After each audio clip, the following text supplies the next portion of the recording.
eu gosto sempre de começar olhando lá atrás, o nosso índice do catecismo, sempre para a gente relembrar, né? Porque é aquela história que a gente comentou, né? Quando a gente tem esse esquema aqui na cabeça, vai facilitar tudo que a gente precisa procurar aqui no catecismo, né? Só para a gente se situar, né? Onde a gente está. A gente lembra que o catecismo é dividido em 4 partes, né? Primeira parte, que é a profissão de fé, que a gente ainda vai chegar, né? Que é o credo. A gente está tratando ainda de alguns preâmbulos, né? A segunda parte, que é a celebração do mistério, né, cristão, que é a vida de sacramentos, né? A terceira parte, que é a vida em Cristo, ou seja, a questão mais moral mesmo, que é guiada pelos mandamentos, né? E a última parte, que é a vida de oração cristã, né, que é guiado pela oração do Pai Nosso.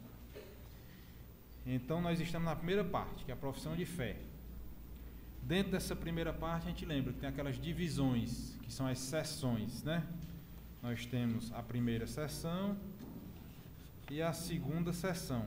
Quer dizer, a primeira parte é dividida em apenas 2 blocos. Nós estamos nesse primeiro.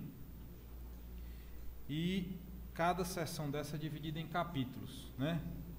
Nós já vimos o capítulo 1, que é o homem é capaz de Deus, né? Quer dizer, o homem que tem desejo de Deus e tem a capacidade de chegar a Deus. O capítulo 2 é Deus vem ao encontro do homem, né? Quer dizer, primeira parte, esse primeiro capítulo aqui explica que a gente é capaz de conhecer a Deus e de ter contato com Deus. Em seguida, o capítulo 2 vai nos mostrar como Deus se revela a nós, né? Que vai ser dividido nos artigos. Primeiro, né, revelação de Deus. O artigo 2º, a transmissão da revelação divina, como a gente viu no último encontro, né? Questão da tradição. E o artigo 3º, que é a Sagrada Escritura, que é onde a gente vai começar hoje, né? Então sempre é bom fazer essa pequena revisão, que a gente se situa melhor onde a gente está, né? São 2.800 e poucos parágrafos, nós estamos no 115, certo? Então, teoricamente, 6 anos a gente consegue terminar a aula. Faz tempo já. Eu vou emprestar ali, diga onde é que vai ser, quando eu emprestar. Parágrafo 115. Parágrafo 115.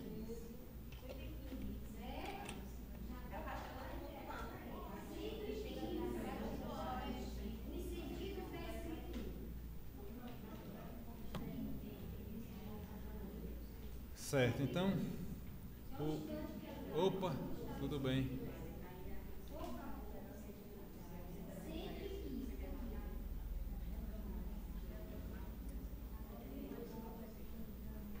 Então, vamos aqui começando, né? Os sentidos da Escritura, parágrafo 115. Segundo uma antiga tradição, podemos distinguir 2 sentidos da Escritura: o sentido literal e o sentido espiritual, sendo este último subdividido em sentido alegórico, moral e anagógico. A concordância profunda entre os 4 sentidos garante toda a sua riqueza à leitura viva da Escritura na Igreja. Certo. Isso aqui a gente até já viu algumas vezes, essas divisões de sentidos da Sagrada Escritura, quando a gente viu o Evangelho de São Mateus, né? A gente buscava sempre esses níveis de leitura, né? Quando a gente foi vendo o Evangelho de São Mateus. E aqui a gente vai ter essa explicação mais detalhada pelo Catecismo, né? 116. O sentido literal é o sentido significado pelas palavras da Escritura e descoberto pela exegese que segue as regras da correta interpretação. Todos os sentidos na Sagrada Escritura devem estar fundados no sentido literal. Quer dizer, o sentido literal é o que as palavras escritas dizem, né? O que a gente sempre costuma repassar, né? Quando, por exemplo, o Evangelho de São Lucas, lá no capítulo 5, por exemplo, começa com Jesus estava na beira do lago e uma multidão o comprimia, e ele vê que tem 2 barcos na beira do lago e pede a autorização de um deles, né, que é o Pedro, né, para entrar no barco, para poder se afastar um pouco da margem e poder falar com as pessoas e para que todos escutem, né? Então, e a história segue. Então, assim, o sentido literal quer dizer isso mesmo, né? Que Jesus realmente estava naquele dia, naquele momento lá, naquele lugar, na beira do lago, e que ele não conseguia falar com o povo porque ele estava pressionado por muita gente de todos os lados, e o som da voz dele é abafado por tanta gente, e tanta gente se comprimindo, e a gente sabe como é que é a confusão, né? Então Jesus vai, entra literalmente mesmo no barco, se afasta um pouquinho. Por quê? Quando ele entra no barco e se afasta, sei lá, 3 metros da beira do lago lá, não tem ninguém perto dele mais. Então ele consegue falar e a sua voz se projeta para que todos escutem. Então, esse é o sentido literal, né? Quer dizer que tudo que está escrito ali na Bíblia realmente aconteceu, né? Assim. 117.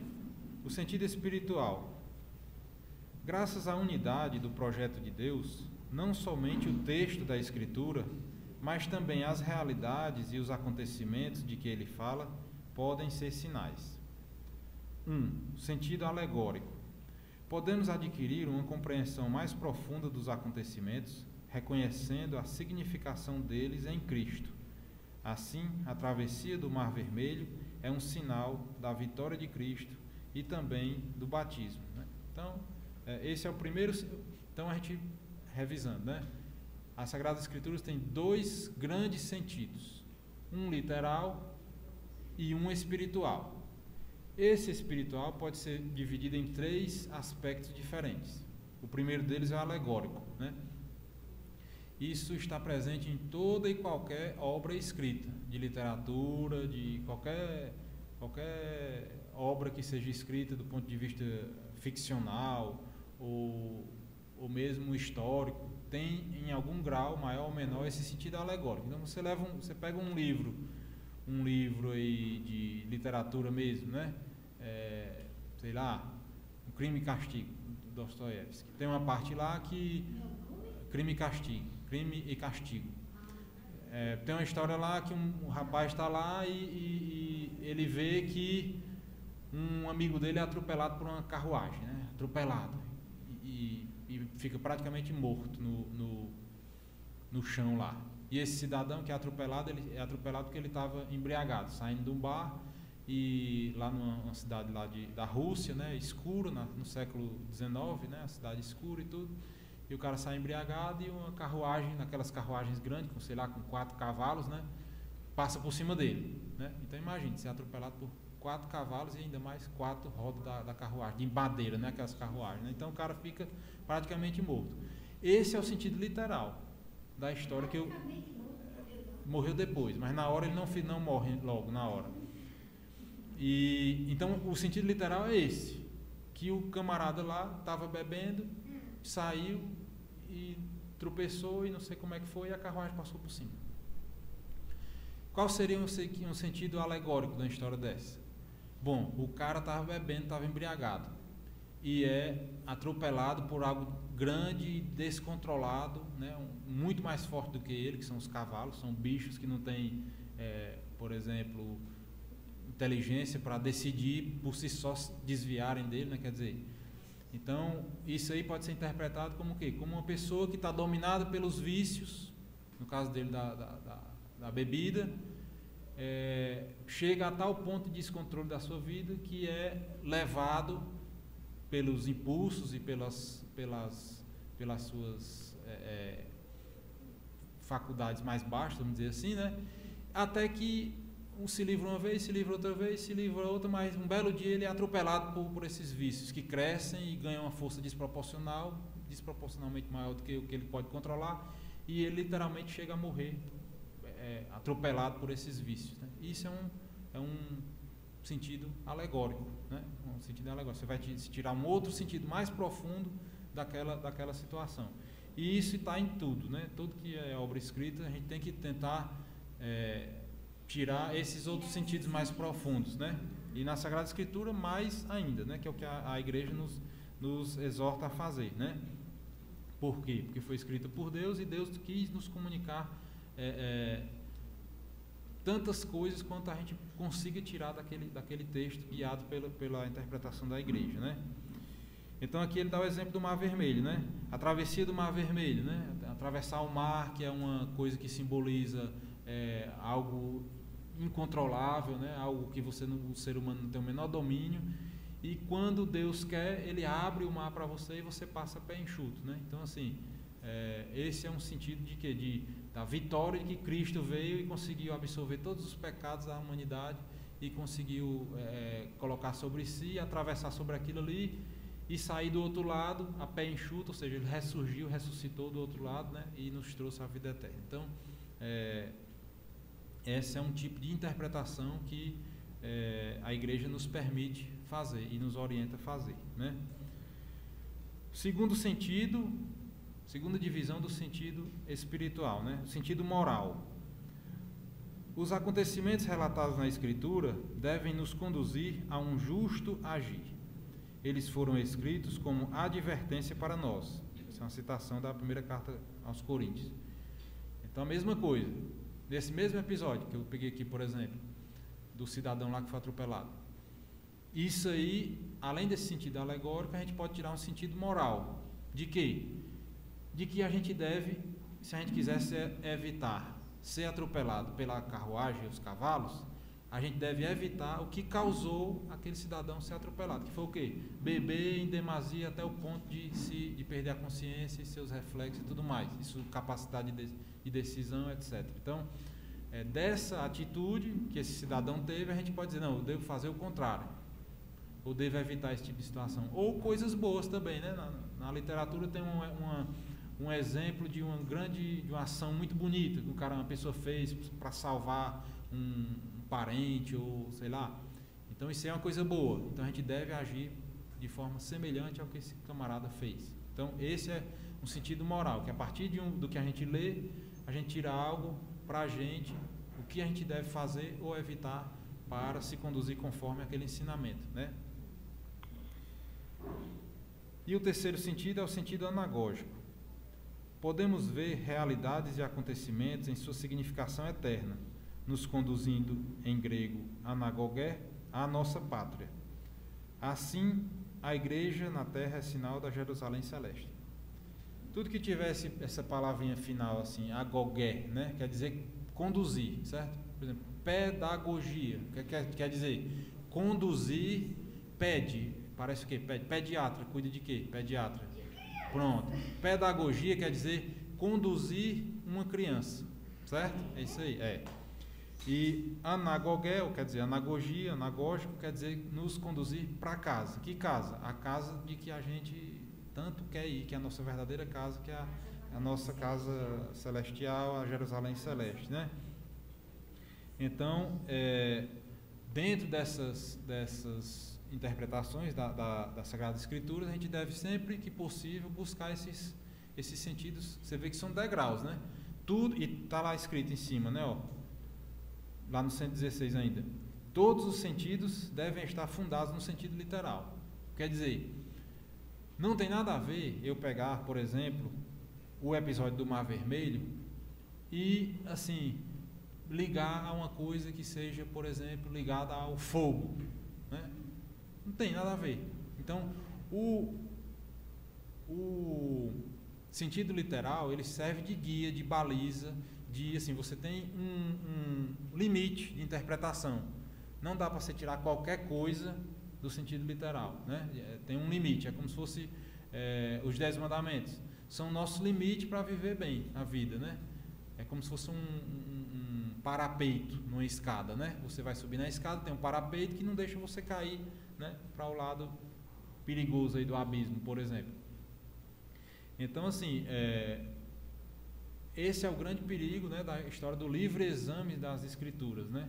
Por quê? Porque a leitura pode descambar em absurdos de interpretação, né? como tem um vídeo bem hilário aí no YouTube, que era um pastor de uma igreja aí protestante, eu não lembro qual era, um senhor, que ele tem uma palavra lá que está escrito adúltera, né? Não sei o que, mulher adúltera, e o camarada leu adultera, ele esqueceu de perceber o acento. Então ele vê lá que, pela aquela leitura, só nesse simples errozinho de leitura dele, ele estava justificando que era possível você adulterar, ou seja, cometer adultério até de forma orientada pela Bíblia, né? Aí o repórter lá na hora, não, mas senhor, está aqui, ó, tem um acento aqui, quer dizer. Então, assim, isso é uma coisa simples, básica, né? Mas existem outras. A Bíblia é uma obra escrita, né, com um grau de complexidade muito grande, com figuras de linguagem, com sentidos históricos que, se você não tiver o pleno conhecimento disso, você não vai entender, né? Sei lá, quando ele diz lá, acho que é no livro de, não sei se é no livro de Juízes, ou é Deuteronômio, não lembro, mas que ele diz lá, Deus revela para o povo judeu que não passem suas crianças no fogo, como, né, fazem os pagãos, né? Quer dizer, se a gente não souber que aquele pessoal cultuava aquele deus Moloque, que tinha lá um forno lá, que periodicamente eles faziam sacrifícios humanos de crianças e jogavam essas crianças vivas dentro desse forno lá, em sacrifício para esse deus lá. Se a gente não souber o que é isso, simplesmente a gente leu, não passou a criança no fogo. Quer dizer que eu não posso passar meu filho no fogão, ou na padaria, no forno da padaria. Sendo que não é isso que a Sagrada Escritura está querendo dizer, né? Então, assim, é um escrito de altíssimo nível, de profundidade, assim, inspirado por Deus, e homens muito cultos escreveram, né? E muito ligados intimamente com Deus. Então, assim, não dá para a gente sair lendo de qualquer jeito. A gente lê guiado pela igreja, que quem é a igreja, né? São homens também muito cultos, que se dedicam a vida toda só a estudar isso e a interpretar essa Bíblia, as Sagradas Escrituras, iluminados pela vida de oração e pelo Espírito Santo também, né? Então tem essa citaçãozinha aqui no parágrafo 118. Um dístico medieval resume a significação dos 4 sentidos. A letra ensina o que aconteceu, a alegoria, o que deves crer, a moral, o que deves fazer, e a anagogia, para onde deves caminhar, né? Então, essa frasezinha aqui, você decorando isso aqui, a gente decora os 4 sentidos, né? Exato. Certo. Dístico é um termozinho que era como se fosse 2 versozinhos em latim, tinha muito isso, como se fossem pequenos ensinamentos morais, essa palavrinha dístico aqui quer dizer isso. Eram pequenos ensinamentos que era como se fosse 2 versículozinhos para fácil memorização, realmente. Dístico, 119. É dever dos exegetas esforçarem-se dentro dessas diretrizes por entender e expor com maior aprofundamento o sentido da Sagrada Escritura, a fim de que, por seu trabalho, de certo modo preparatório, amadureça o julgamento da Igreja, pois todas essas coisas que concernem a maneira de interpretar a Escritura estão sujeitas, em última instância, ao juízo da Igreja, que exerce o divino ministério e mandato do guardar e interpretar a palavra de Deus. Então, isso que a gente acabou de ver, né? Aqui é a citação de Santo Agostinho, né? Eu não creria no Evangelho se a isto não me levasse a autoridade da Igreja Católica, né?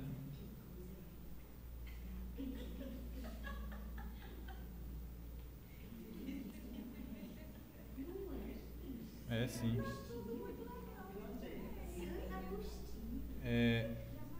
Mais na frente a gente vai falar sobre o que é a fé. Eu vou tentar dar uma esticada nesse assunto, mas por enquanto acho que a gente consegue andar. Então, assim, a Igreja Católica, né, mediante essa autoridade dada por Cristo, né, aos próprios apóstolos que as transmitiram para os seus bispos, né, como a gente viu, os varões apostólicos e os padres da igreja e assim por diante, vai ouvir esses intérpretes, esses exegetas. Exegetas são essas pessoas que se dedicam a ler e tentar interpretar as Sagradas Escrituras dentro desses critérios, né? E para isso, um exegeta desse tem que ter um conhecimento grande em quê? Em línguas antigas, por exemplo, no hebraico. Por quê? Porque o Antigo Testamento foi todo escrito em hebraico, né, a princípio.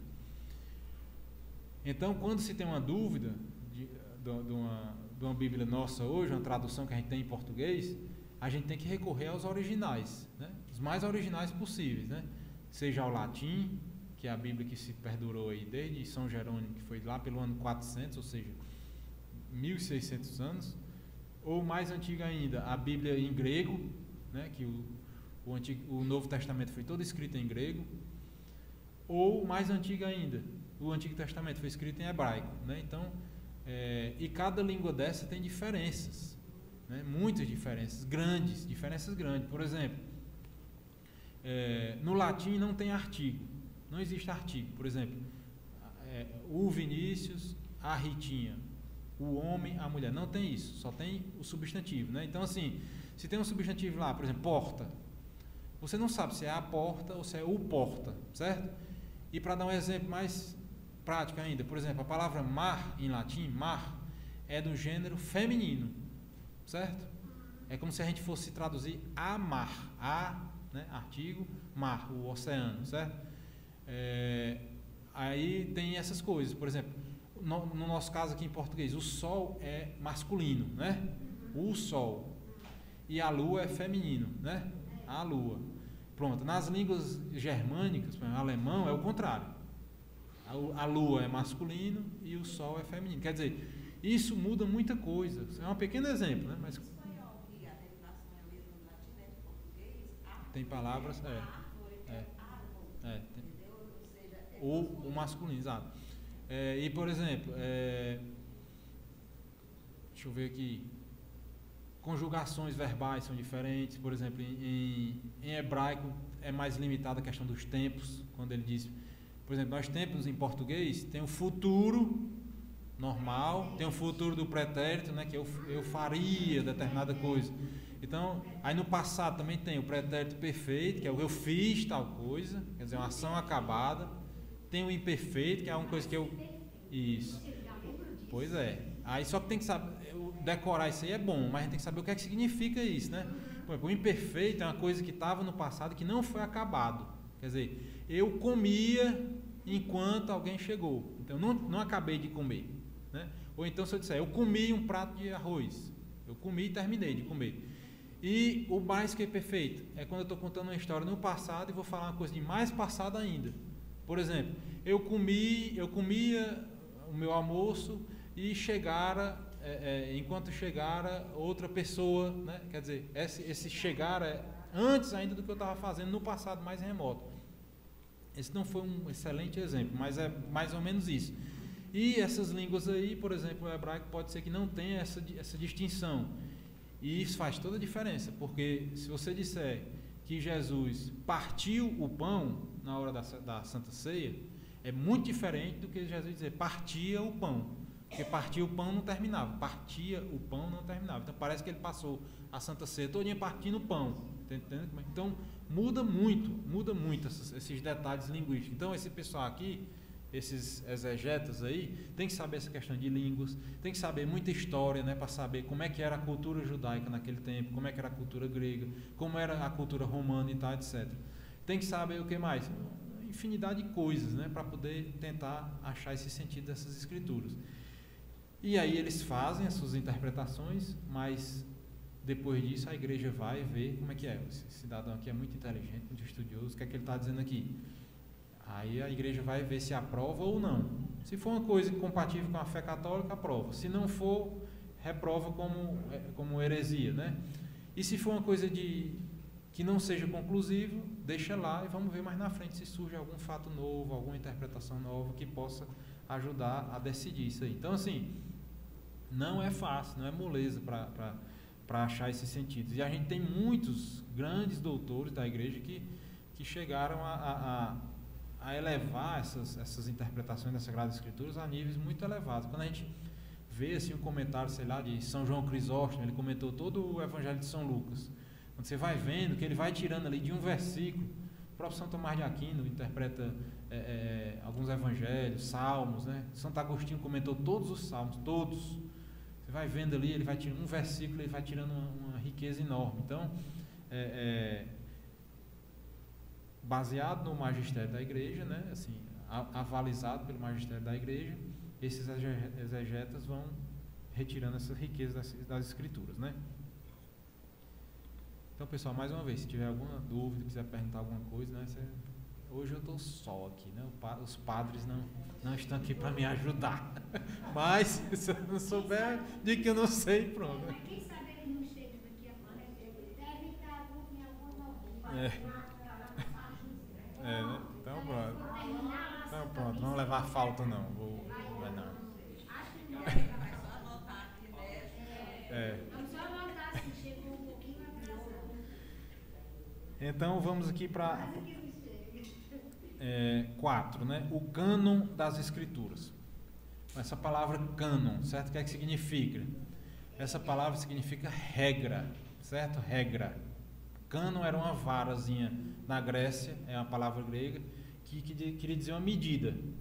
Regra vem de régula, que quer dizer que vem da palavra rex, que é rei, certo? Então assim, é como o rei manda uma ordem, dá uma ordem para os seus súditos, né? E a régua é isso, você tem que agir conforme a regra que o rei mandou, certo? O sentido mais profundo dessa palavra. Então, regra é a mesma origem de régua, que serve para a gente medir os tamanhos das coisas, né? Bem certinho, entendeu? Então, basicamente, essa mesma ideia. E cânon é essa mesma palavra, só que vindo do grego. Então, podia ser assim, a regra das Sagradas Escrituras. Quer dizer, quem determinou quais eram os livros escritos no Antigo Testamento, no Novo Testamento e assim por diante. Então, o cânon das Sagradas Escrituras foi a tradição apostólica que fez a igreja discernir quais escritos deveriam ser enumerados na lista dos livros sagrados.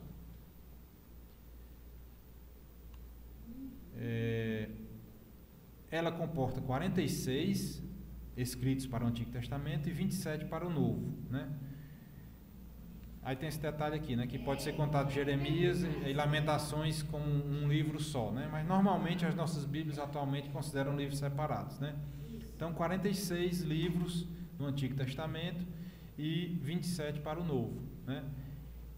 A diferença da nossa Bíblia para a Bíblia dos irmãos protestantes é que no Antigo Testamento deles tem 7 livros a menos. Não lembro exatamente quais são. Eu sei que um é Tobias, outro é o livro Eclesiástico, tem algum Sabedoria, né? Malaquias, Macabeus, não? Macabeus 1 e 2, exato. Então é isso. Mas a nossa Bíblia é essa. E quem foi que está aqui dizendo 120, né? Foi a tradição apostólica que fez a igreja discernir quais escritos deveriam ser enumerados, né? Para o Antigo Testamento, e tem aqui todos os livros, né? Não faz sentido a gente ler aqui todos, né? Oi. É uma longa história.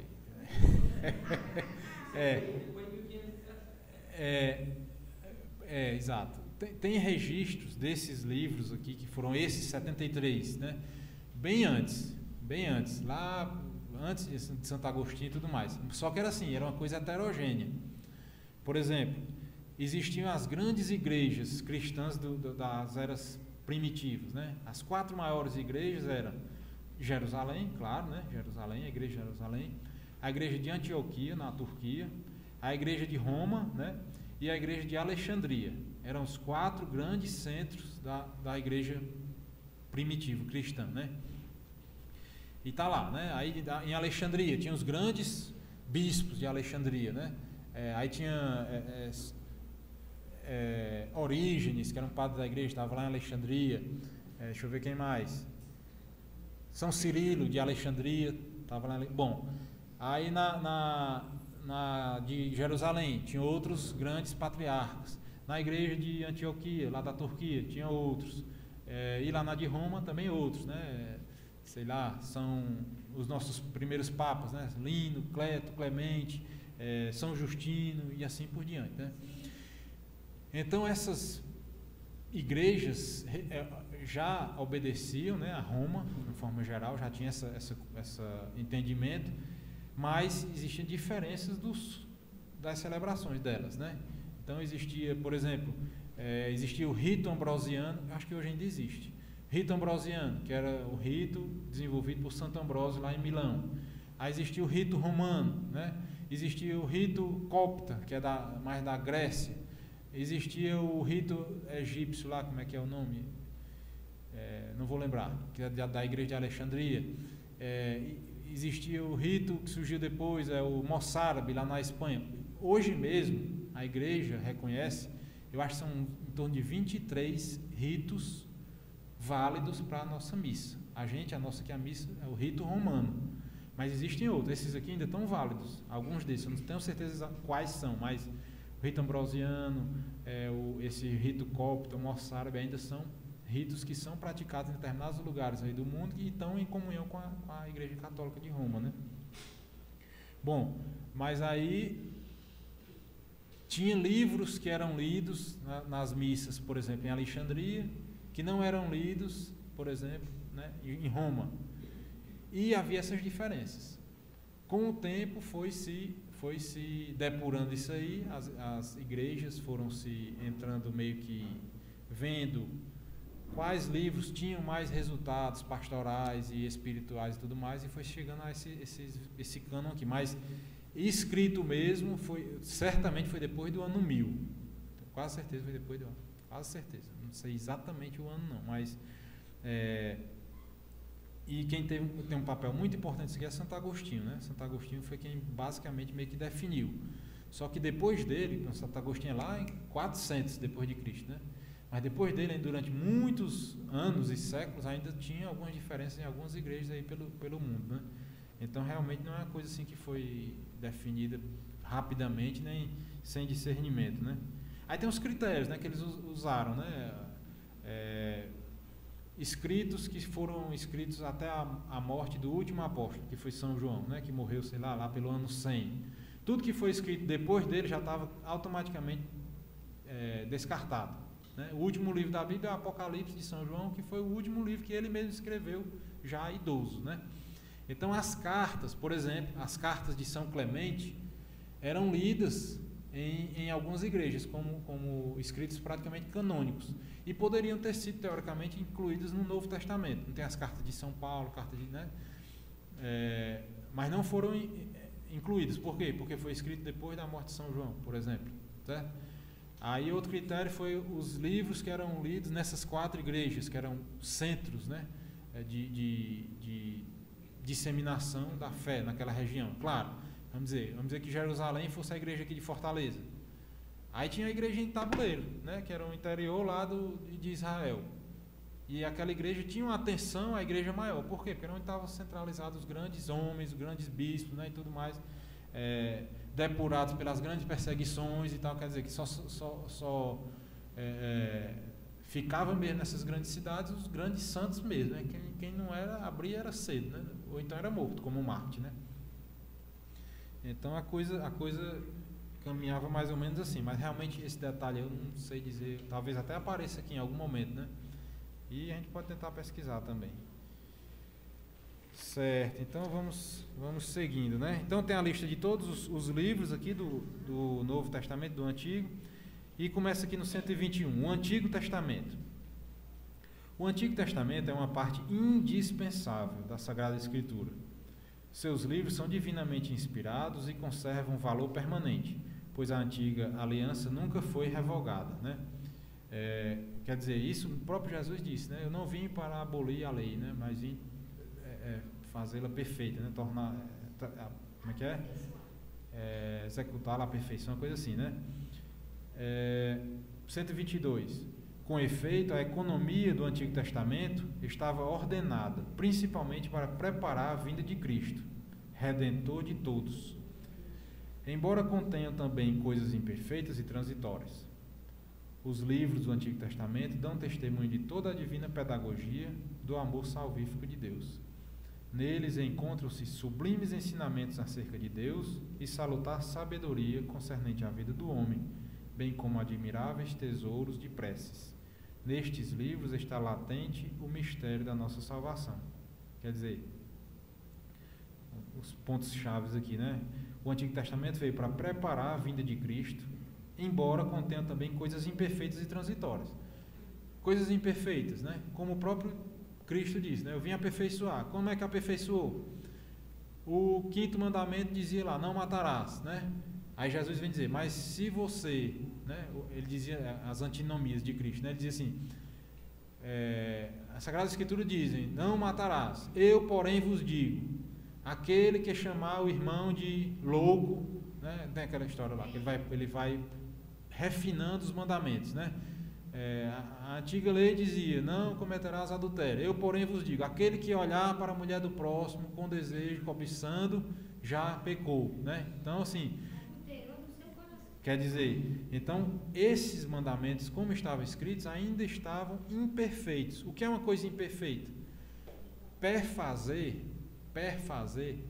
é fazer de forma completa. Esse per do latim quer dizer de forma completa, certo? Fazer perfeitamente, fazer de forma completa. Aquilo que é perfeito é aquilo que nada lhe falta para ser o que é. Quer dizer, uma coisa que é perfeita não tem mais para onde ir, já atingiu o máximo que ela podia ser. Então, o mandamento estava imperfeito, ou seja, ainda não estava acabado. Estava esperando Cristo vir para torná-lo perfeito, né? Terminar. Aí depois, se alguém disser outra coisa depois de Cristo, se não tiver condizente com as suas palavras, segundo a interpretação da igreja, não é aceito, né? Não é aprovado, né? Outra coisa, transitórias, né? O que é que tem de transitório no Antigo Testamento, por exemplo? As leis concernentes exclusivamente ao povo de Israel, por exemplo. As cerimônias do templo. Por quê? Porque Jesus vai e diz assim, né? Acho que é para Nicodemos, aquele que não, ele está falando com a samaritana, né? Hoje se adora lá no templo, mas é chegada a hora, já chegou, em que Deus deverá ser adorado em espírito e verdade. Quer dizer, em qualquer lugar do mundo, do universo, Deus pode ser adorado a partir de agora, né? E não só no templo. Então, a partir desse momento, a lei do culto no templo está abolida. Ou seja, a gente não precisa mais, a gente não está submisso mais à lei do templo. Então, a gente não precisa mais pegar as rolinhas e os carneiros e trazer aqui para a igreja, para o Padre Marcos sangrar no altar aqui, né? Era isso que era feito lá no templo, né?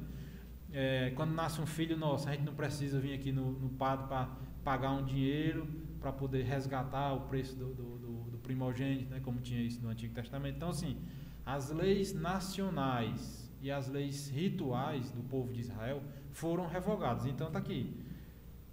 Havia também coisas transitórias, ou seja, uma coisa que serviu até um determinado dia e a partir de Cristo aquilo ali não serve mais. O próprio sábado mesmo, né, é a prova maior, uma das maiores provas disso, né? Cristo revogou o sábado inúmeras vezes, né? O homem, como é que é? O homem não foi feito para o sábado que foi feito para o homem, né?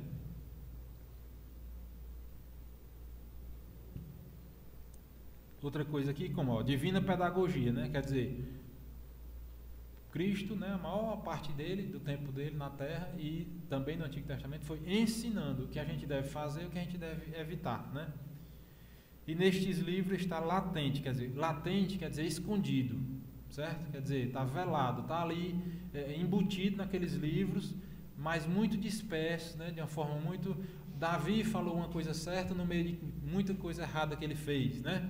Mas ele deixou os salmos, ele matou o general lá, Urias, né? Grande pecado, mas escreveu os salmos para nós, inspirados por Deus, e mostrou como é que é um modelo de contrição perfeita e de arrependimento, né? Então, assim, não é que o crime, o pecado de Davi é bom, mas depois ele soube converter isso num arrependimento perfeito e nos deu, por exemplo, o Salmo 50, né? Então é isso que esse parágrafo está querendo dizer, né? O 122. 123. Os cristãos veneram o Antigo Testamento como verdadeira palavra de Deus. Uma palavra com P maiúsculo, né? O Padre Marcos passou aqui a última encontro todo tempo de palavra com P maiúsculo. Palavra de Deus, né? Os cristãos veneram o Antigo Testamento como verdadeira palavra de Deus. A igreja sempre rechaçou vigorosamente a ideia de rejeitar o Antigo Testamento sob o pretexto de que o Novo o teria feito caducar. Pronto, isso aqui era uma coisa que surgiu um tempo, essa heresia aqui do marcionismo, né? Esse cidadão era um bispo chamado Marcião, que ele dizia isso, que o Antigo Testamento não valia mais nada. Pode acabar, agora é só o Novo Testamento. Certo, só que o Novo Testamento ainda não estava definido. Por exemplo, tinha outros livros lá, como as cartas de Clemente, existia um livro chamado Pastor de Hermas, existia outro livro lá chamado Didaquê, que era o Ensinamento dos Apóstolos. Esses livros eram lidos em algumas igrejas. E aí, quem é esse Marcião que vai dizer qual é o que vai entrar no Novo Testamento ou qual é o que não vai, né? Então, assim, como outras pessoas, por exemplo, Tertuliano, que era um cara, era um escritor, não é santo, escreveu muita coisa boa, mas ele dizia que a igreja não precisava da filosofia dos gregos, né? Os gregos desenvolveram muita filosofia e tal, e ele dizia: o que é que Jerusalém tem a ver com Atenas? Atenas é a capital da Grécia, né? Onde desenvolveram esses pensadores, Platão, Aristóteles, esse pessoal aí. E hoje a gente sabe, né? Hoje não, logo ele já essa conduta foi condenada. Não, a filosofia, tudo que Jesus dizia: eu sou a verdade. Então, quem falar a verdade, independente de quem seja, então, um muçulmano, um ateu, estiver falando uma verdade, naquele momento, naquele ato de dizer aquela verdade, ele está participando da verdade eterna, né, de Deus. Então, assim, o ensinamento de filosofia foi muito aproveitado.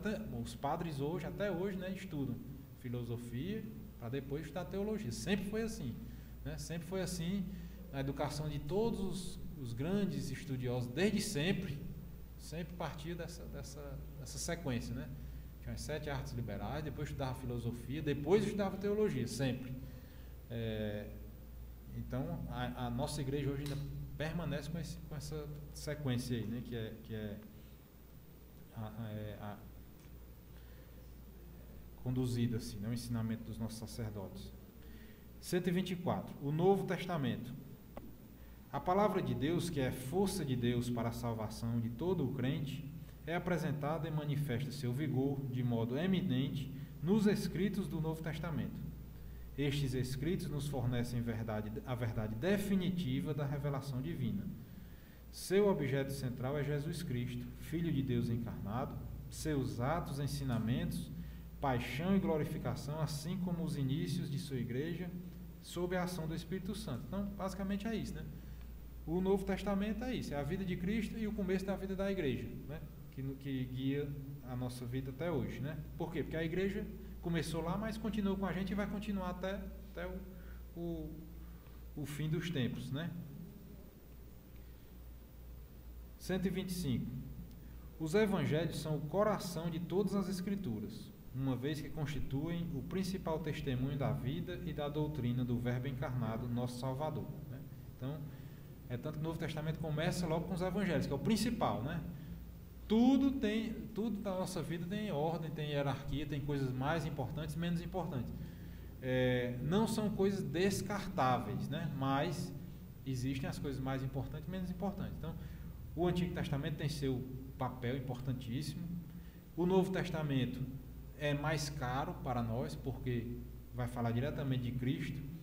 E dentro do Novo Testamento, os evangelhos são os principais, né? Por quê? Porque todo o Novo Testamento o restante, né, as cartas de São Paulo, Atos dos Apóstolos e as outras cartas católicas, vão se basear nos evangelhos, na vida de Cristo, né? Na vida de Cristo. 126. Na formação dos evangelhos, podemos distinguir 3 etapas. Primeira, a vida e o ensinamento de Jesus. A Igreja defende firmemente que os 4 evangelhos, cuja historicidade afirma sem hesitação, transmitem fielmente aquilo que Jesus, Filho de Deus, ao viver entre os homens, realmente fez e ensinou para a eterna salvação deles, até o dia em que foi elevado, né? Então, assim, vida e ensinamento de Cristo são 2 coisas, né?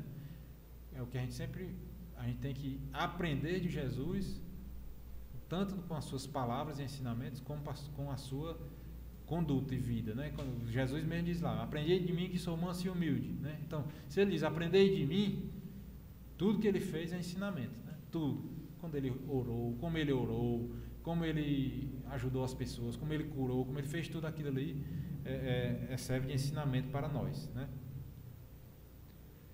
Segunda etapa, né? Quer dizer, a primeira etapa é a vida mesmo de Cristo, né? A vida mesmo até o dia que ele morreu, ressuscitou e foi elevado aos céus. Pronto. A partir daquele ponto, Cristo em pessoa, fisicamente, já não estava mais presente, né? Então, o segundo passo, segunda etapa da formação dos evangelhos, a tradição oral. O que o Senhor dissera e fizera, os apóstolos, após a ascensão do Senhor, transmitiram aos ouvintes, com aquela compreensão mais plena de que desfrutavam, instruídos que foram pelos gloriosos acontecimentos de Cristo e esclarecidos pela luz do Espírito da verdade, de verdade, né? Quer dizer, a sequência, né? Primeiro Cristo veio, fez tudo que fez, depois ele morreu e ascendeu aos céus. Não existia Bíblia aqui, né? Não tinha Novo Testamento, não tinha nada, que não tinha nenhuma carta de São Paulo, não tinha Atos dos Apóstolos, nada disso. Então teve um intervalo, que é essa segunda etapa, que a mensagem de Cristo foi transmitida por tradição oral, né? Isso que nossos irmãos protestantes custam tanto a entender, né?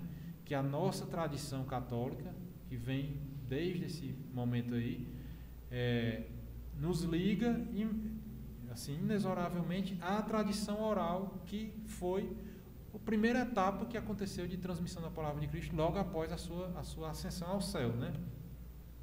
Então aqueles homens ali, os apóstolos e os discípulos, aprenderam de Cristo. Bom, o que está escrito ali são, sei lá, poucas páginas, né? Os quatro evangelhos são poucas páginas. Quer dizer, Cristo, naqueles 30 e poucos anos que ele viveu, ele fez bastante coisa, muito mais que não estão escritas ali, né? Quantas coisas aqueles apóstolos não viveram dia e noite, não viram, não ouviram Jesus falar e ensinar, né? De forma que eles estavam mais aptos do que quaisquer pessoas a transmitir esses ensinamentos de Cristo, né? 3 anos, só que assim, 3 anos, mas aí certo, mas aí eles conviviam com Nossa Senhora, que a Nossa Senhora falava dos outros 30, né? Em algum grau eles conviveram com São José, que dizia outras partes que Nossa Senhora não sabia, né? Que teve momentos que Cristo estava só com São José, não estava com, né? E outras pessoas que conviveram ali, os primos de Jesus, quem eram os irmãos, né, de Jesus, né? Que é os parentes deles ali, né? Brincaram com ele quando era criança. Então essas histórias circulavam ali, né? Então assim, o que foi escrito para nós é o essencial para que nós nos salvemos, né? Isso é a fé da igreja. O que está escrito na Bíblia basta para nos guiar no nosso caminho espiritual. Mas houve muito mais coisas. São João diz lá no final do seu evangelho, né? Tantas outras coisas foram feitas por Cristo que, se fosse escrito todos os livros do mundo, não ia caber, né? Assim, então assim, a tradição oral aqui, né? E mais ainda, né? Pouco tempo depois que Cristo subiu aos céus, foi o que aconteceu? Pentecostes, né? 50 dias depois, né? O Espírito Santo desceu sobre os apóstolos, sobre aqueles 12 apóstolos, né? E eles passaram a ter a inspiração em maior grau possível, imaginável, para transmitir esses ensinamentos, né? Então, quantos anos se passaram desse jeito aí? Pelo menos 20, né? Porque parece que a primeira carta que São Paulo escreveu foi em torno do ano 54, quer dizer, 21 anos mais ou menos depois da morte de Cristo. Então quer dizer que não teve igreja nesse período aí, né? Não teve, ora, só foi a principal igreja, que foi a semente de todas as igrejas que pode ter surgido até hoje, que possam surgir no futuro, né? E a terceira etapa, aí sim, os evangelhos escritos, né? Os autores sagrados escreveram os 4 evangelhos, escolhendo certas coisas das muitas transmitidas, ou oralmente, ou já por escrito, fazendo síntese de outras, ou as explanando com vista à situação das igrejas, conservando, enfim, a forma de pregação, sempre de maneira a nos transmitir a respeito de Jesus coisas verdadeiras e sinceras, né? Então, o que acontece? São Pedro foi lá para Roma e passou 20 e tantos anos pregando lá em Roma, e a igreja de Roma crescendo, e São Pedro, coitado, analfabeto, não sabia grego, não sabia latim. Como é que ele fazia? Ele falava lá em cima das caixotes, sei lá como era, subia e falava naquelas praças para o povo: pessoal, se converta, que Deus, o único Deus é Jesus, que ressuscitou, aconteceu isso, aquilo, outro. E ele falando em aramaico, né? Ninguém entendia o que ele dizia. Aí o que acontecia? João Marcos, que era o acompanhante de São Pedro, traduzia para ele: ó, pessoal, ele está dizendo aqui que Deus é Jesus, é Deus e tal, etc, etc. E quem escreveu a pregação de São Pedro? Marcos, o Evangelho de São Marcos. É baseado na pregação de São Pedro, né? Aí São Paulo lá em Roma, vai pregando e é preso, e peia, e foge, e vai para aqui, vai para acolá, e viaja, e naufraga no navio para cá, para acolá. Quem foi que escreveu a pregação de São Paulo? O Evangelho segundo, basicamente, a pregação de São Paulo? São Lucas, que era um amigo inseparável dele, né? Então, Mateus, né, era um apóstolo, esse sim, diretamente viveu com Cristo, né, esses anos todos, e escreveu a sua experiência, né, direta com Cristo, né? E São João também, experiência direta com Cristo, talvez até maior do que o próprio São Mateus, né? Teve a capacidade de encostar a sua cabeça no peito de Cristo na última ceia, né, demonstrando o grau de intimidade e de proximidade que ele tinha. Então, assim, esses 4 evangelhos, né, está aqui dizendo no 127, o evangelho quadriforme ocupa na igreja um lugar único, como atestam a veneração que lhe tributa a liturgia e o atrativo incomparável que desde sempre tem exercido sobre os santos. Aí uma citação aqui de Santa Teresa do Menino Jesus. Ela diz: não existe nenhuma doutrina que seja melhor, mais preciosa e mais esplêndida do que o texto do Evangelho. Vede e retende o que nosso Senhor e Mestre Cristo ensinou com suas palavras e realizou com seus atos. Sempre essas duas coisas. Aqui está Santa Cesária. Não, 127, ó, Santa Teresa do Menino Jesus, nos seus manuscritos A, no versículo 83. E ela continua: é acima de tudo o Evangelho que me ocupa durante as minhas orações. Nele encontro tudo o que é necessário para minha pobre alma. Descubro nele sempre novas luzes, sentidos escondidos e misteriosos. Quer dizer, é aquilo que a gente estava vendo, né? Santa Teresinha leu quantas vezes os Evangelhos? Só Deus sabe quantas, né? E cada vez que ela lia, ela conseguia, né, meditando e orando e iluminada pelo Espírito Santo, achar esses sentidos, essas novas luzes, né? E isso acontece, coitados, conosco, né? Com nós não, conosco. Você vai ler uma passagem do Evangelho hoje, ela não lhe diz nada, não lhe diz nada. Daqui a algum tempo você vai ler de novo e aquilo ali lhe eleva, né? Lhe leva para outra, exato. Então, vamos em frente. Tudo isso aqui falando da Sagrada Escritura, né? Das Sagradas Escrituras, sob a ótica da Igreja Católica. A Igreja, já nos tempos apostólicos e depois constantemente em sua tradição, com T maiúsculo, iluminou a unidade do plano divino nos 2 testamentos graças à tipologia. Esta percebe nas obras de Deus contidas na Antiga Aliança prefigurações daquilo que Deus realizou na plenitude dos tempos na pessoa de seu Filho encarnado, né? Então, tipologia é mais ou menos aquela história da alegoria, do sentido alegórico, né? Alguma coisa lá no Antigo Testamento que apontava para algo que seria perfeito, ou seja, feito completamente na plenitude dos tempos, como diz aqui, através do seu Filho Deus, né? Seu Filho encarnado. Por exemplo, Davi é um tipo de Cristo, né? Algumas coisas que Davi fez foram feitas com maior perfeição por Cristo. Isaac, um tipo de Cristo, né? Isaac que levou a sua própria lenha no seu ombro para o seu próprio sacrifício, né? Está na cara que é uma prefiguração de Jesus carregando a sua cruz para o seu próprio sacrifício, né? Então, assim, todos esses grandes homens da Sagrada Escritura são tipos de Cristo. Moisés, Noé, Abraão e todos eles, em algum aspecto, são tipos de Jesus Cristo. 129. Por isso os cristãos leem o Antigo Testamento à luz de Cristo morto e ressuscitado. Certo? Esta leitura tipológica manifesta o conteúdo inesgotável do Antigo Testamento. Ela não deve levar ao esquecimento de que este conserva seu valor próprio de revelação, que nosso Senhor mesmo reafirmou. Igualmente, o Novo Testamento exige ser lido à luz do Antigo. A catequese cristã primitiva recorre constantemente a ele.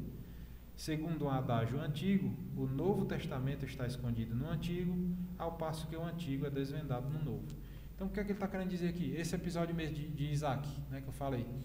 Antes de Jesus morrer na cruz, que sentido tinha isso para aquele povo, né? Isaac foi carregando sua lenha e não foi sacrificado, beleza. Isso aí era uma história bonita, uma história de, né, que dava grandes, vamos dizer assim, honrarias a Abraão, né, que foi, teve a sua mão segurada pelo anjo para não fazer mal para o menino, teve contato direto com Deus, né? Então, assim, era mais uma questão mais de fortalecimento local para aquele povo de Israel, né? Depois que Cristo veio, morreu, crucificado, aí você olha para esse episódio e lê o Antigo Testamento totalmente diferente, né? Aquilo ali queria dizer uma coisa muito maior, né, para toda a humanidade. Então, todos esses episódios, travessia do Mar Vermelho, travessia do Rio Jordão, a tomada de Jericó e todas aquelas guerras, tudo aquilo ali deve ser lido agora pelos olhos de quem sabe que Cristo morreu, ressuscitou, foi elevado aos céus, pela nossa salvação, né? Isso aí muda tudo, né? Assim como tem as figuras tipos de Nossa Senhora também, né? Eva, Judite, essas grandes mulheres, né? Vamos em frente. 130. A tipologia exprime o dinamismo em direção ao cumprimento do plano divino, quando Deus seja tudo em todos. Assim, a vocação dos patriarcas e o êxodo no Egito, por exemplo, não perdem seu valor próprio no plano de Deus, pelo fato de serem ao mesmo tempo etapas intermediárias desse plano. Então, assim, aquilo que a gente costuma conversar aqui, né? O périplo do povo de Israel pelo deserto e passando por todas aquelas confusões e prisões e exílios e tudo mais, isso aí houve realmente e nos leva muito a pensar nisso. Como é que a gente reagiria dessa forma? Será que a gente não estaria adorando aquele bezerro de ouro, né? Sem paciência? Moisés demorou 40 dias lá em cima da montanha e o povo lá embaixo, e agora? A gente vai rezar para quem? Às vezes a gente pensa, são um bando de, sei lá, idólatras, não sei o que e tal.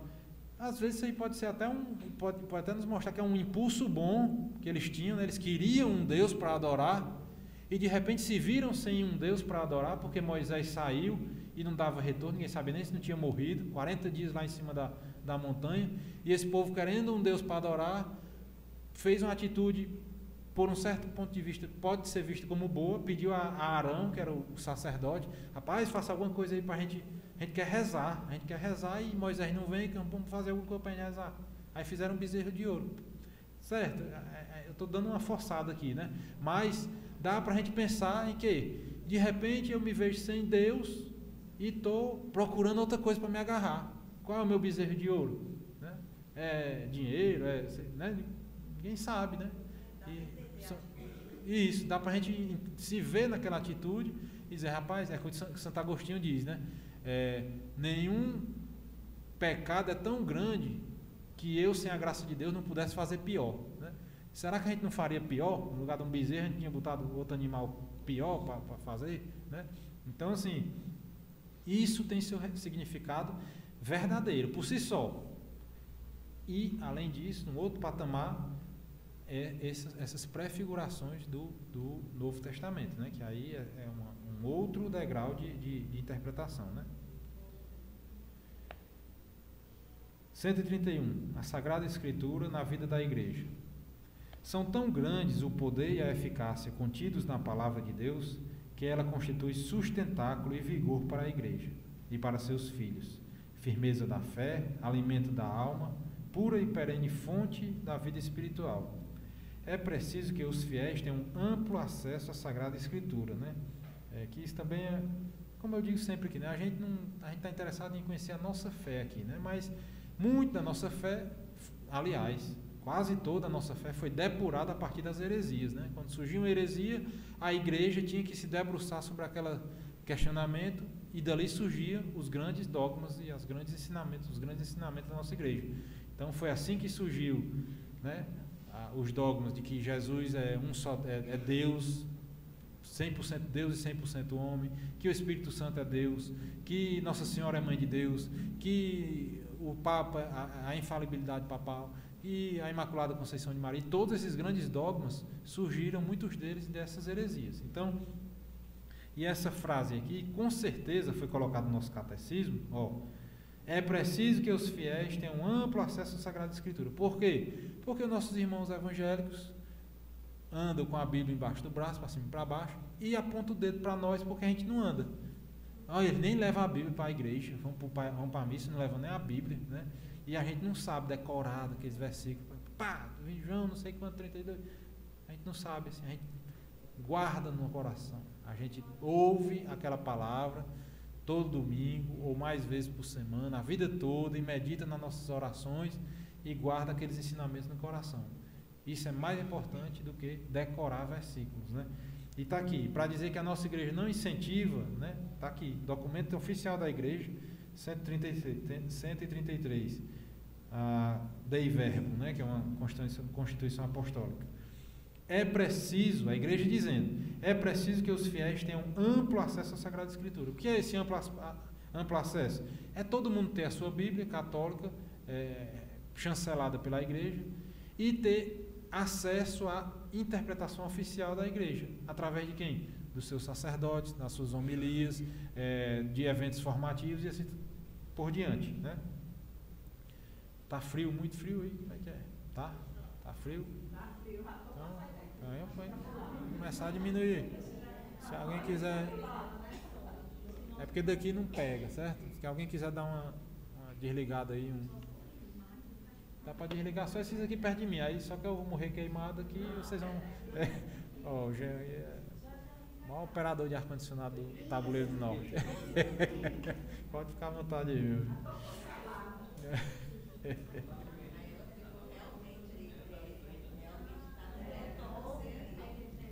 Ofereça como sacrifício a Deus. Faz parte.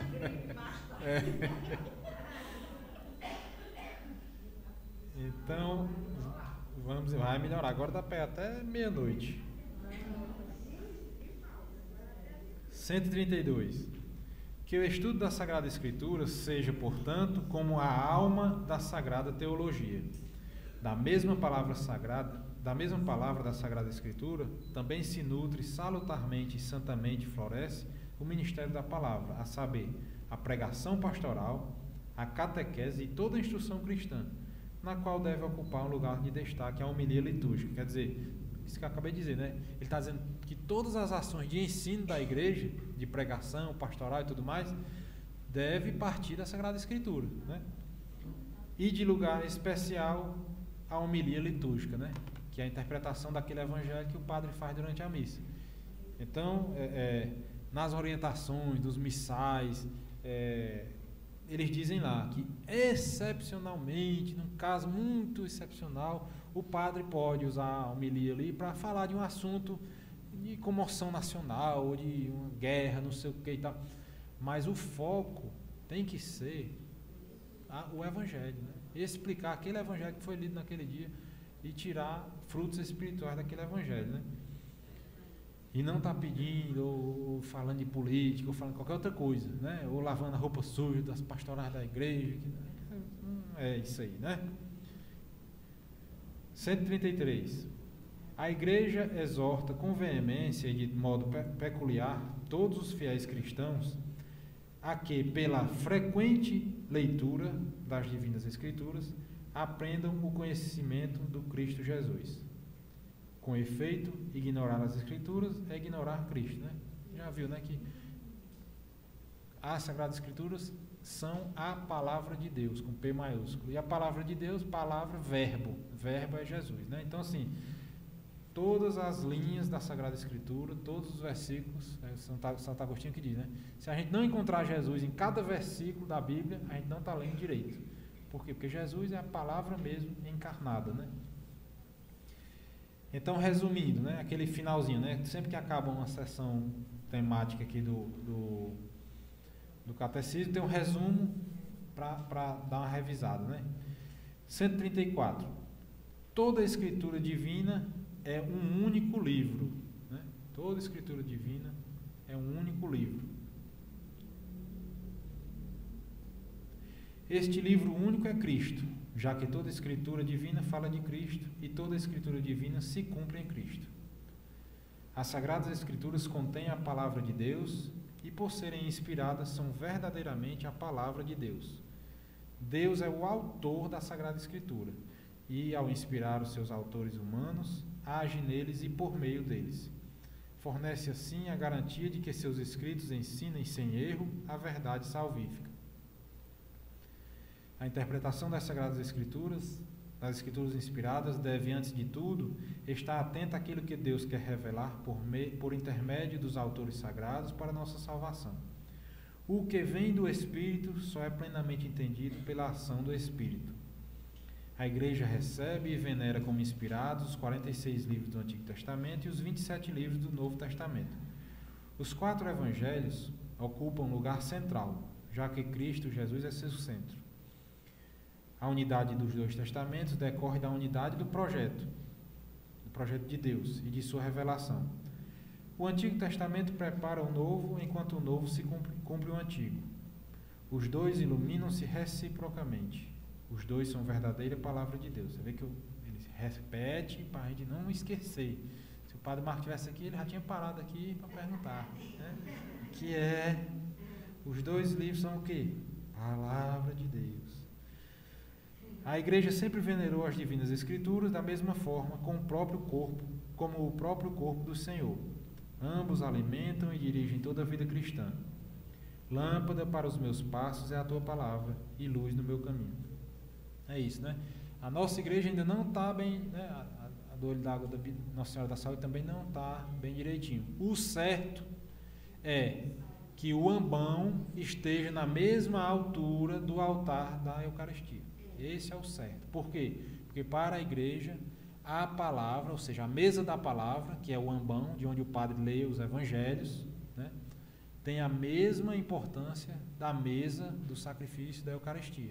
Então, até isso a igreja é sábia, né? Ela orienta para que tudo dentro do templo, da nossa igreja, do ritual da missa, tudo tem um significado e uma diferença de importância, né? Então, assim, o certo era esse, é que a mesa da palavra seja no mesmo nível da mesa da Eucaristia. E, se Deus quiser, o Padre Marcos vai corrigir isso aí com a reforma que ele quer fazer no presbitério, né? Então, são essas coisas que, é besteira. Besteira nada. A igreja é muito sábia em orientar essas coisas. 2 altares e 2 mesas, né? E assim, outra coisa interessante, né? O padre lê o Evangelho, né? Não lê a Bíblia lá na mesa da palavra, né?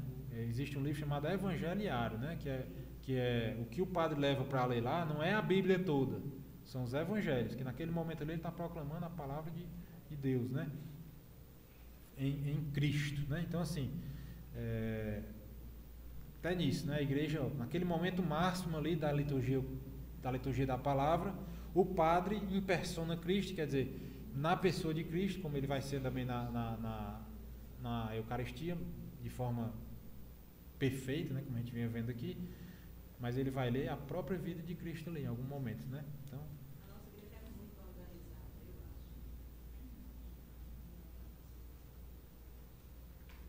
acho. Vamos em frente. Dá para ir mais um pouquinho, né? Deixa eu ver aqui uma coisa. Dá para ir. É porque essa parte da Sagrada Escritura realmente é um pouco mais, né, puxado, né? Mas vamos lendo aqui mais um pouquinho. Então, capítulo 3, né? capítulo 3 da primeira sessão, da primeira parte, né? A resposta do homem a Deus, quer dizer, vamos recapitular, importante. Primeiro capítulo diz o quê? Que o homem é capaz de Deus. Nós somos capazes de conhecer a Deus, de ter contato com Deus, de perceber que Deus existe, tudo isso. Segundo capítulo, como Deus se revela para nós. Isso que a gente acabou de terminar. Deus se revelou em Cristo, Deus se revelou nas Sagradas Escrituras, a gente acabou de terminar aqui na tradição. E agora nós vamos para a terceira parte. Bom, nós somos capazes de Deus, Deus veio e se apresentou a nós. E agora? Nós temos que responder, né? Como é a resposta do homem para Deus? É o que o capítulo 3 vai tratar. 142. Por sua revelação, o Deus invisível, por seu imenso amor, fala aos homens como a amigos, e com eles se entretém para convidá-los à comunhão consigo e nela recebê-los. A resposta adequada a este convite é a fé. Então a fé é uma resposta nossa, né? Uma resposta ao convite feito por Deus, né? O convite à comunhão consigo mesmo, né? Tá junto com Deus, né? A gente responde. 143. Pela fé, o homem submete completamente a sua inteligência e sua vontade a Deus. Com todo o seu ser, o homem dá seu assentimento a Deus revelador. A Sagrada Escritura denomina obediência da fé esta resposta do homem ao Deus que revela. Então aqui, assim, nós temos basicamente algumas formas de conhecer. Nós temos inteligência. A nossa inteligência busca a verdade, certo? Existem vários tipos de verdades. Por exemplo, existem verdades que a gente apreende através da nossa inteligência por evidência. Por exemplo, 2 mais 2 é 4, certo? Isso é evidente. Por quê? Porque sempre que eu pegar quaisquer coisas e juntar com duas quaisquer outras coisas, quando eu botar assim em cima da mesa e contar, vai somar 4, né? Não é a palavra 2 e a palavra 4, é o que significa, né? 2, duas quantidades com mais duas quantidades dá soma 4 quantidades. Isso é uma verdade que a gente consegue aprender pela própria evidência da coisa, né? A gente olha de manhã, vê que o sol está clareando tudo, a gente vê. É evidente que está de dia. Aí de noite a gente sai aí fora, agora está tudo preto o céu, a gente olha, é evidente, não precisa ninguém dizer para a gente, não precisa ninguém, rapaz, acredite, está de noite. Não, você vai ver e pronto. Essas são as verdades que a gente aprende pela inteligência, pela sua própria evidência, E existe outro tipo de conhecimento que chama opinião. Opinião é o seguinte, é quando assim, alguém lhe diz uma coisa, né, e aquela coisa parece verdade, ou seja, é verossímil, parece que pode ser verdade. Se alguém chegar e disser que viu ali fora, por exemplo, sei lá, uma girafa róseo, a gente não vai acreditar, porque não é razoável, né? É incompatível com a nossa inteligência, que a gente nunca ouviu falar, ninguém nunca disse, nunca viu uma foto, um filme, nada. Então, assim, você não vai, né? Mas se alguém disser assim, por exemplo, tem que ter cuidado com meus exemplos. Um político, fulano de tal, numa cidade muito longe daqui, ou até em outro país, roubou o dinheiro da construção de um hospital, né? Isso aí é razoável da gente acreditar, né? Porque de vez em quando os políticos roubam um dinheirinho das construções e tal. Então assim, isso é uma coisa razoável, não é incompatível com a nossa inteligência, certo? Aí alguém pega e diz isso pra gente, o político fulano de tal roubou esse dinheiro. Aí você diz assim, rapaz, mas você sabe mesmo, isso é verdade, certeza? Aí o camarada vai, né? Rapaz, não, eu acho que é verdade, mas eu não posso dizer que é verdade. Por quê? Porque a coisa não é evidente. ninguém viu ele pegando dinheiro aqui, o saco de dinheiro, e pegando daqui dessa conta e levando para outra, né? Então, assim, as evidências, assim, as histórias, né, o tempo que está demorando para o hospital ser construído, e a reputação daquele cidadão, e quem disse, convive com ele, né, ou trabalha, por exemplo, no fórum e vê o processo rolando. Então, essas coisas fazem com que a gente acredite mais ou menos nisso aí, né, nessa opinião dele.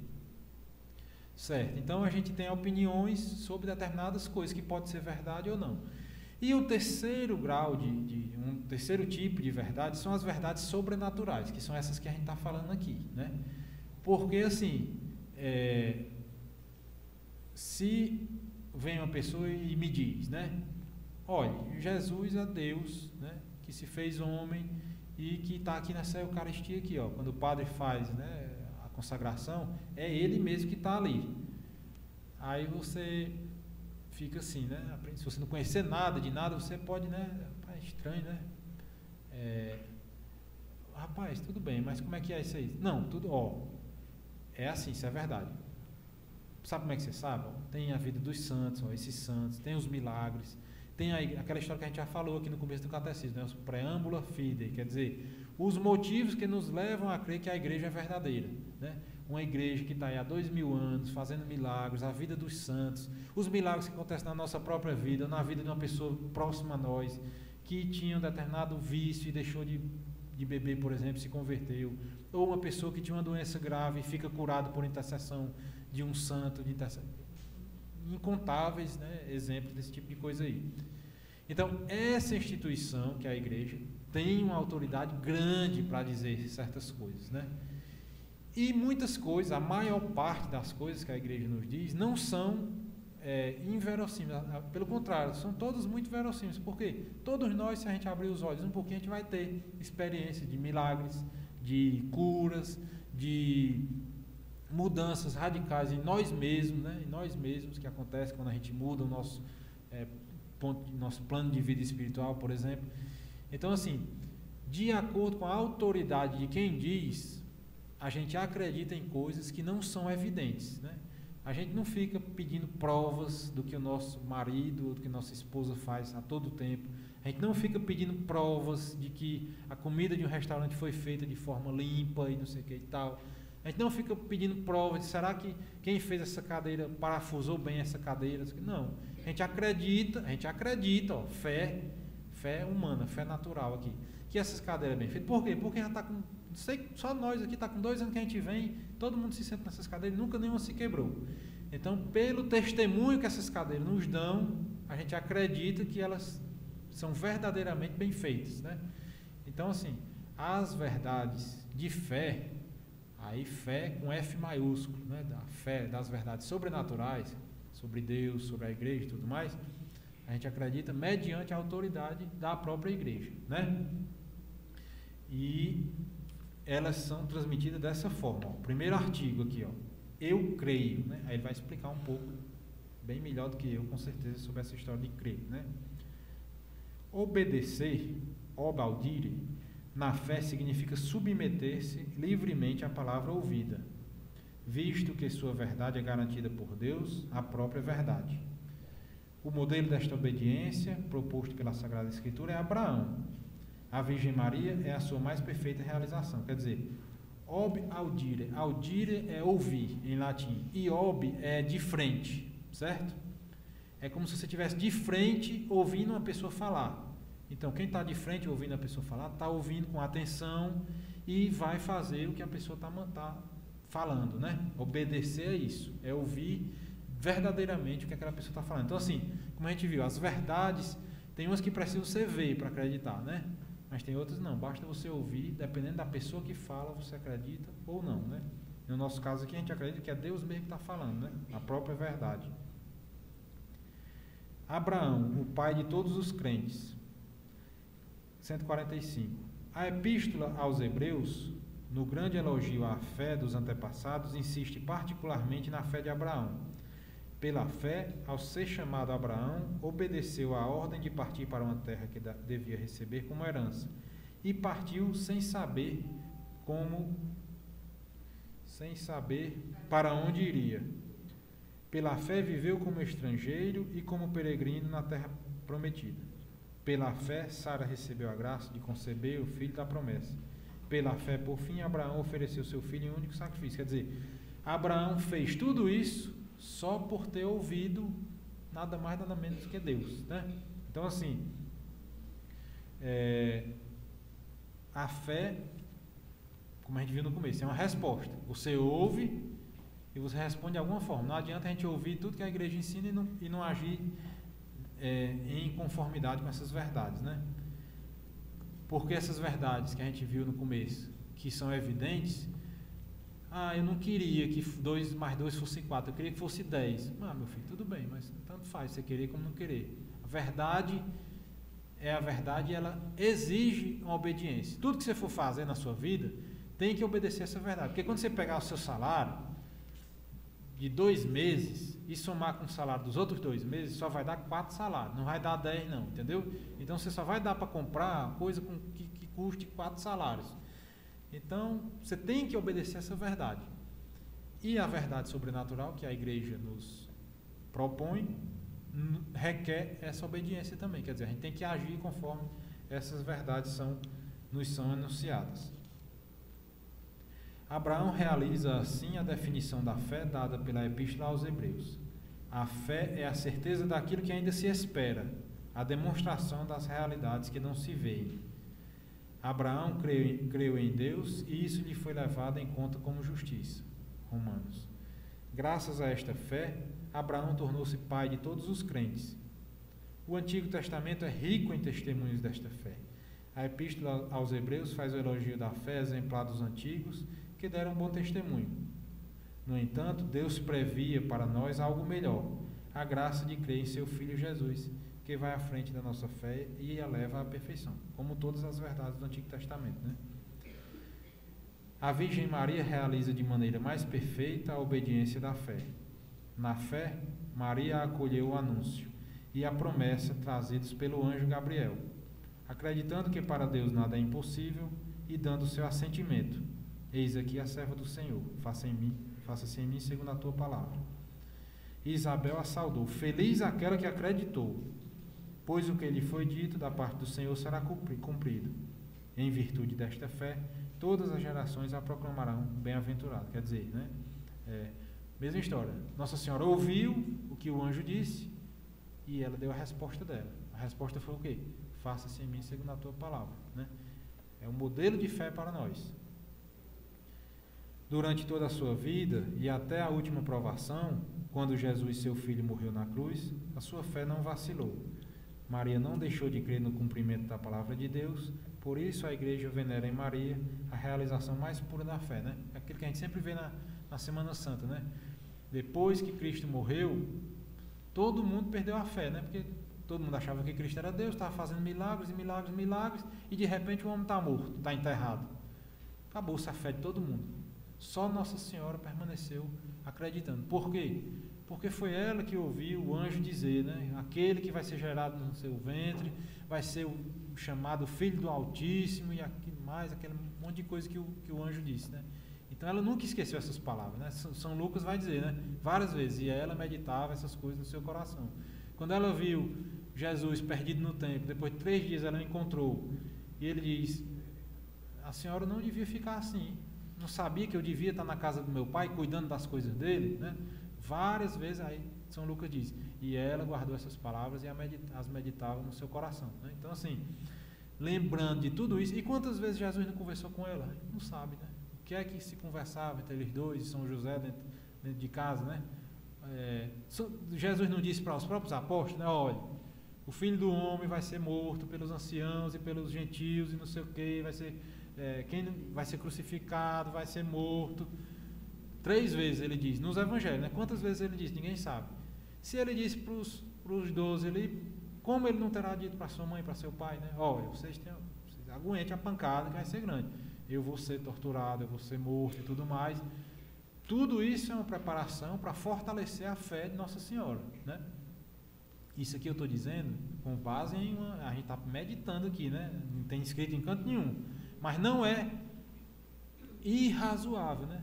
não é uma coisa que parece ser uma mentira, né? Jesus disse para pessoas mais distantes dele, como seus apóstolos, por que ele não teria dito para sua mãe, né? Como tem alguma tradição na igreja que acredita que a primeira aparição de Jesus depois de ressuscitado teria sido a sua própria mãe, a Nossa Senhora, né? Então assim, isso é dogma de fé? Não é, não tem escrito na Bíblia nem nada, mas é impossível de ter acontecido? Não é. Então assim,